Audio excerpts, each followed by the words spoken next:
Young women lined up for the best job in town, painting watch dials with glowing paint. They dipped their brushes in radium, then shaped each tip with their lips. Dip, lip, paint. They did this thousands of times a day. Nobody told them the paint was killing them, one dial at a time. This is the story of the Radium Girls. The full story. Chapter 1. The Glow Girls. In 1917, America entered World War I. Soldiers needed watches and instruments that glowed in the dark. A company called United States Radium Corporation had the answer, a paint named Undark. It mixed radium with zinc sulfide, and it shone bright green in the dark. Factories in New Jersey, Illinois, and Connecticut hired young women to paint the tiny numbers on watch dials. The pay was excellent for the time. A skilled painter could earn more in a week than most factory workers earned in a month. The technique was simple. Dip the brush in radium paint. Shape the tip between your lips. Paint the dial. Dip again. Supervisors called it lip, dip, paint, and they taught it to every new girl. The work felt glamorous, not dangerous. After their shifts, some painters brushed a little radium paint on their nails and teeth. A few even brushed it on their faces, just to glow on the walk home. Radium sounded like a wonder of science.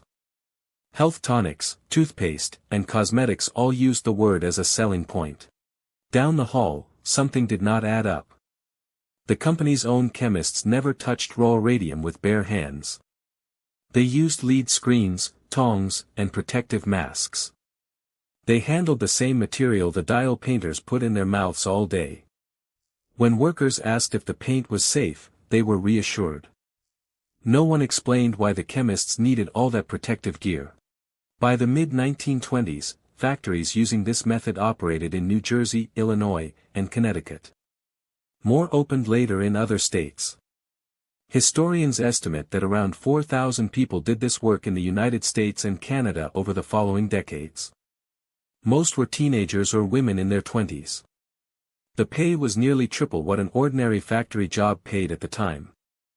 Fathers were proud to see their daughters bring home wages like that.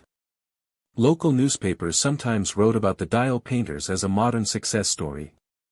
These were young women earning good money in a clean, respectable trade. Nobody printed a warning alongside those stories. Chapter 2. The Company's Secret. One supervisor had a favorite line for nervous new hires. He told them not to worry if they swallowed a little radium, because it would only make their cheeks rosy. Many young women believed him. Radium was marketed everywhere as healthy, even glamorous. It was sold in tonics, toothpaste, and skin cream. Why would a factory lie about something that sounded so harmless? The women had no way to know the truth. The company already had it in writing. United States Radium Corporation sent medical literature to doctors and scientists, describing radium's injurious effects on the body. That paperwork stayed inside the industry. It never reached the women holding the paintbrushes. The company knew what raw radium could do to human tissue, years before the first dial painter fell sick. It chose who got to know that, and who did not. The company's own chief chemist, Dr. Edwin Lehman, had handled raw radium for years, always with the same lead shielding used by his colleagues. In 1925, he died. His death barely made news outside the plant. Inside the company, it was one more quiet data point. Nobody explained it to the women at the workbenches. They kept working, brushes between their lips, exactly as they had been taught. Most of them had no idea a man had just died from handling that same material. He had worn protective gear the whole time. Chapter 3. The Girls Start Dying. In 1922, a painter named Molly Maggia went to the dentist with a toothache. He pulled the tooth. The socket did not heal. He pulled the tooth next to it. That did not heal either. Within months, her jaw was full of ulcers, and it ached constantly. Doctors were confused. Nothing they tried helped. Molly's jaw grew so fragile that her dentist removed a piece of it. He simply lifted it out with his fingers. Her whole lower jawbone was dying inside her mouth. In September 1922, an artery in her jaw burst, and she bled to death. She was 24. Her death certificate listed the cause as syphilis, a disease she never had. Molly was not alone for long. By 1924, dozens of former dial painters across New Jersey had the same symptoms: loose teeth, aching jaws, crumbling bone. Some lost most of their teeth within a year. A dentist named Theodore Blum studied the pattern and gave it a name, radium jaw. Newspapers had not picked up the story yet. To most of the country, these were just a few unlucky young women. Not every painter's story matched Molly's exactly, but the pattern kept repeating. A worker named Hazel Cuser lost most of her teeth within a year of joining the plant. She then developed the same crumbling jaw. She died in 1923, only 22 years old.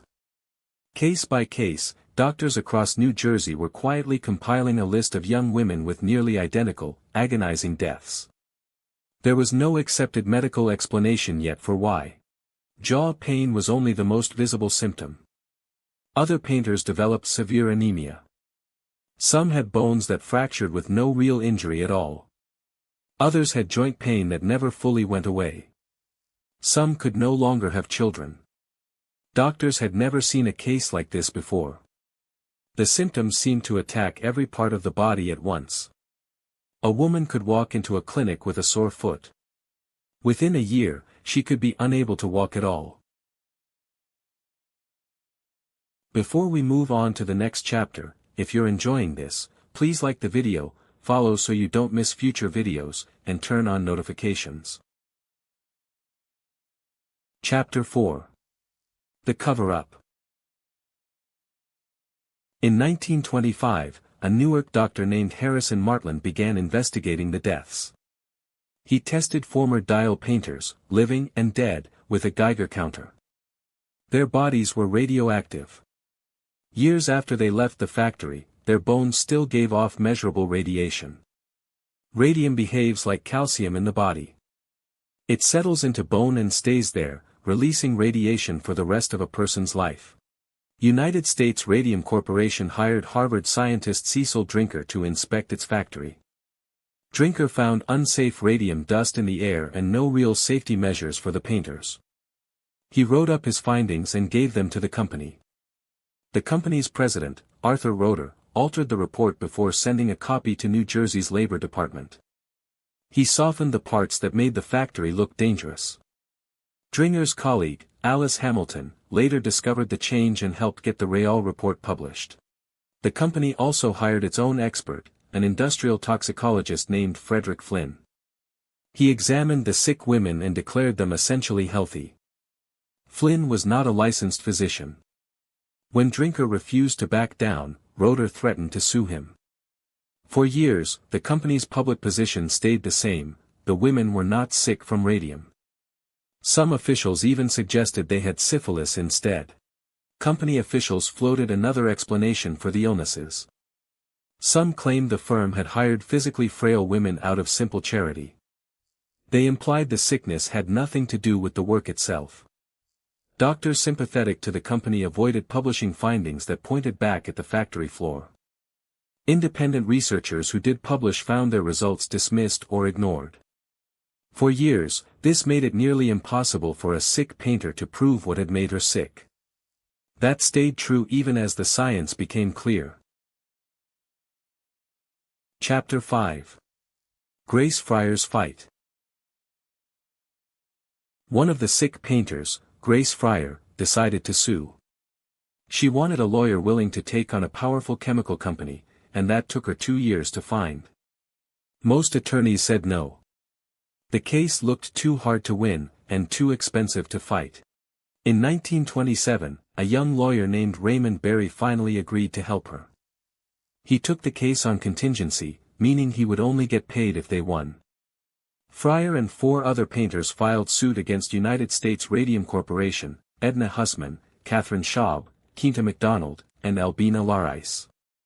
Together, they asked for $250,000 each. Newspapers gave the 5 women a nickname that stuck, the Radium Girls. Some papers called them something darker, the Society of the Living Dead. By the time the case reached court, some of the women could barely move. One could not lift her arm high enough to take the oath. The judge let her raise it as far as she could. The story shocked the public, and the pressure on United States Radium Corporation grew.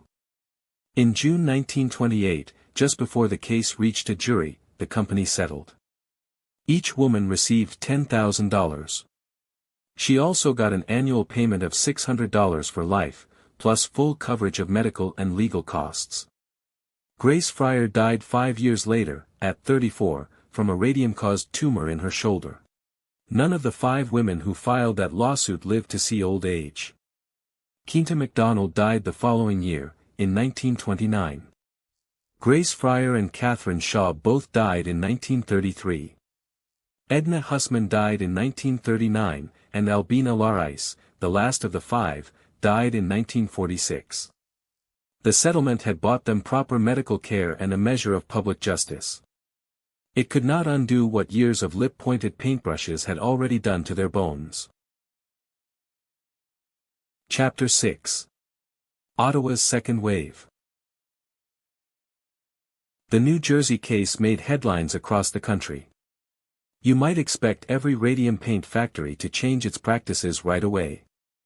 In Ottawa, Illinois, the Radium Dial Company kept using the exact same lip-dip paint method for years afterward. A young woman named Catherine Wolfe had joined the plant in 1922. She later married and became Catherine Donahue. Illinois workers sometimes asked about the New Jersey scandal. Radium Dial's managers had an answer ready: their radium was purer and safer, nothing like what happened out east. Behind the scenes, the company quietly tested its own painters for radioactivity and did not share the results with them. Some workers were secretly found to be dangerously contaminated, and told nothing. By the 1930s, Catherine Donahue was gravely ill, her jaw crumbling like Molly Maggia's had a decade earlier. In 1937, she and 4 other women found a lawyer, Leonard Grossman, who took their case for free. Donahue was too weak to travel to some hearings, so part of the trial was held inside her own home. At one hearing, she brought a small box to court. Inside were pieces of her own jawbone. In February 1938, the Illinois Industrial Commission ruled in her favor. Donahue was awarded her medical costs, back pay, and a pension for life.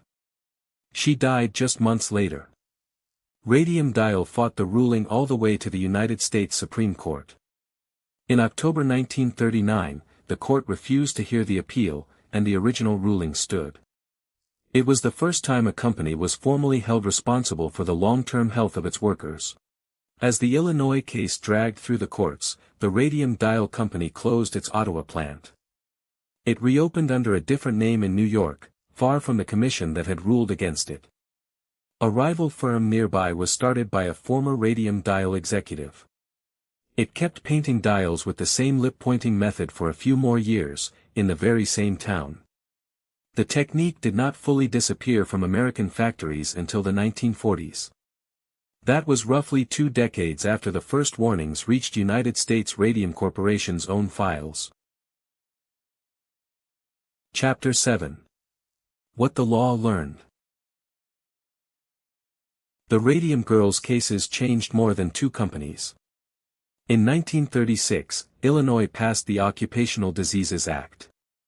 It required employers to cover workers harmed by industrial poisoning, not just sudden accidents. Before this, the law mostly recognized injuries like a broken bone from a falling machine. A disease that crept in slowly, over years of exposure, had almost no legal protection at all. Scientists kept studying the surviving dial painters for decades. Their donated bodies and blood samples helped researchers set the first real safety limits for radiation exposure. Those numbers later shaped safety rules for nuclear research. They still apply to anyone who has ever worn a radiation badge at work. The dial painters never got to see any of that. Their bodies wrote the rulebook that protected the workers who came after them.